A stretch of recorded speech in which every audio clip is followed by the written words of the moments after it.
Hey there, I am sriqui23, and I'm here today to talk to you about my PS1 collection. Now, unlike my other systems, I don't actually have a PS1. Instead, I have a PS2 and a PS3, both of which are backwards compatible with PS1 games. I believe that there are a couple of games that each system isn't fully compatible with, but between the two of them, it should cover virtually the entire library. Um, the PS1 was a very important system in gaming history. It first came out in 1994 in Japan and 95 here in the U.S., and it really ushered in the era of both 3D gaming as well as the use of CD-ROMs. Now, when CD-ROMs came out, it was a big leap forward in terms of storage, in that it most game cartridges could only hold about 32 to 64 megabits of memory, whereas a CD-ROM could hold over 500 megabits, and they often use this for stuff like full motion video and stuff like that. Very cool, and as well as stuff like CD soundtracks and stuff like that. It was a very cool time. Um, I'm mostly in this episode going to be focusing on the games because again I don't really have many peripherals to show you. I mostly just use these PS2 controllers or PS3 ones for the PS1. This is a PS1 memory card. You need that to save many games. Now down here I have a couple of long box PS1 games. Now these ones, throughout the first year of the system's life, they released games in these long boxes, and they varied from being sort of in jewel cases or in cardboard. But after a while, they eventually adopted the CD-ROM sort of jewel case format, which I guess it was cheaper. And so I've only got like a couple of these. ESPN Extreme Sports, the Need for Speed, which was kind of a big deal in terms of racing games at the time, and Return Fire. Return Fire was probably was a port of the 3DO game. Probably one of the best original games for that system. Sadly, I don't have the original system. Anyway, coming over here, we have my collection of PS1 games, and I've got like a ton of these in here. I've got Air Combat. This was one of the first sort of 3D arcade flight games. Ape Escape. This one was cool. It utilized the Dual Shock controller, the Sony's dual analog stick controller. When it first came out, what was cool about it was that you controlled the character with one stick and controlled his net that he used to catch these apes with the other. It was a very cool platformer. I've got Armored Core here. That one's a fun mech game. Made actually by From Software, the same guys who make Dark Souls. Battle Arena Toshinden. Brave Fencer Musashi, Breath of Fire 3. This one's actually fairly valuable, very good RPG. Actually, the system is very much well known for its excellent RPGs because with the added storage space, they could really put in a lot more story into these games and up the production values quite a bit. Bushido Blade. This one's cool. This one's kind of a rare example of a simulation fighting game in that a single well-placed hit can end the fight instantly, and even a wounding blow can cripple opponents. It's fairly unique. This style of fighting game never really caught on, unfortunately. I've got Castlevania Symphony of the Night. That one's really cool. It's very much a big innovator in the Metroidvania subgenre. Chrono Cross. A lot of people don't like this game because it was kind of a disappointment after the excellent Chrono Trigger. I really like it. Let's see, I got Colony Wars, Cool Borders, Crash Bandicoots 2 and 3. I actually lost Crash Bandicoot 1, unfortunately. These are really fun 3D platformers. I guess I would kind of compared to say Mario. Mario was more sandbox platforming, whereas these were more linear. I've got Crash Team Racing. That one's fantastic. It's a racing game, but it has like a full single player campaign to it. Very cool. Destruction Derby 1 and 2. Dino Crisis, this one was kind of it was kind of Capcom's attempt to create a dinosaur-based Resident Evil game. I've got Doom, this PlayStation version is actually really cool. I've got Driver 1 and 2. These were some of the very first really open world driving games to exist.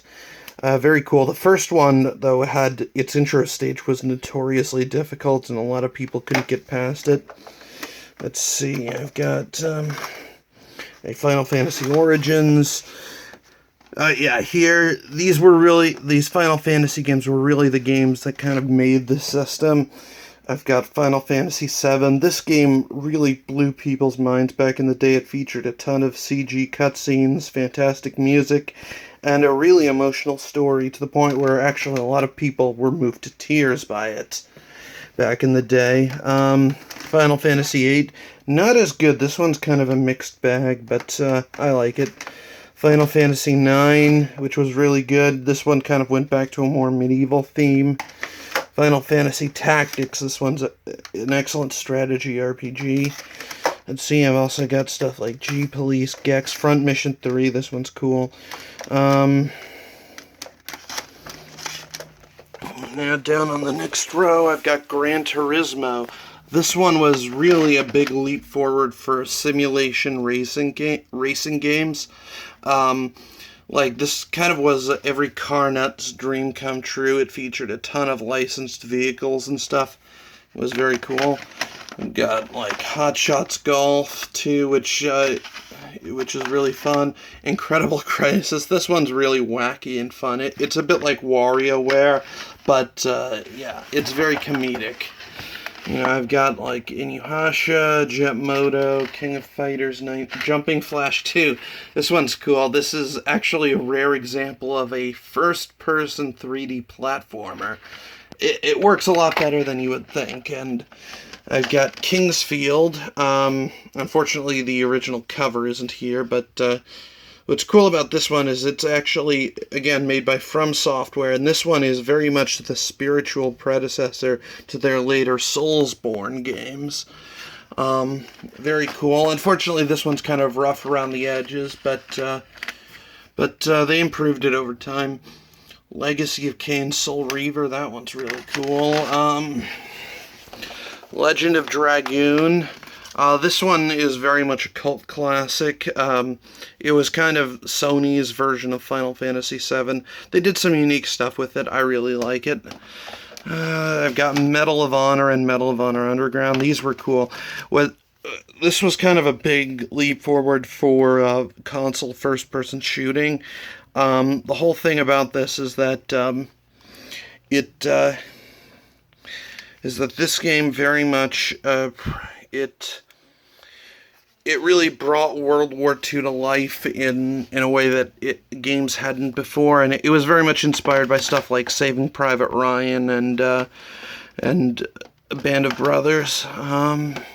Medieval. This one's a pretty cool action game. It kind of has an art style somewhat inspired by Tim Burton. Let's see. I've got Mega Man X6.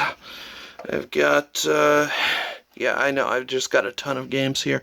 Metal Gear Solid VR Missions. Actually, one PS1 game that I have all the way over here is the original Metal Gear, and this game was one of the most influential ever made. Not only was it one of the first 3D stealth games, it was also one of the first games to have a really cinematic story, and it very much it was kind of very political, and it was also kind of wacky and over the top too, but it did it in a way that was really deep and really made you think. Like at first, it kind of seemed like just a bog standard spy thriller, but it really evolved into something more than that over time. And it's an excellent game, definitely a timeless classic. Anyway, going back over here, I've got Oddworld: Abe's Exodus. This one's cool. It's the guy who makes it, I believe, is actually like a self-proclaimed Marxist, and so it has kind of themes of proletariat rising up, and but it's a very good cinematic platforming game. I've got Parasite Eve. This one was basically a cross between Resident Evil style survival horror and a JRPG like Final Fantasy. Let's see, I've got Power Slave. This one's very underrated. It's kind of an early example of a 3D Metroidvania. R-Type Delta, which is probably one of the rarest games I own. Only got it for about $7, but it easily goes for over 170 nowadays. Let's see, Rayman, this one was cool. Hard as hell, though.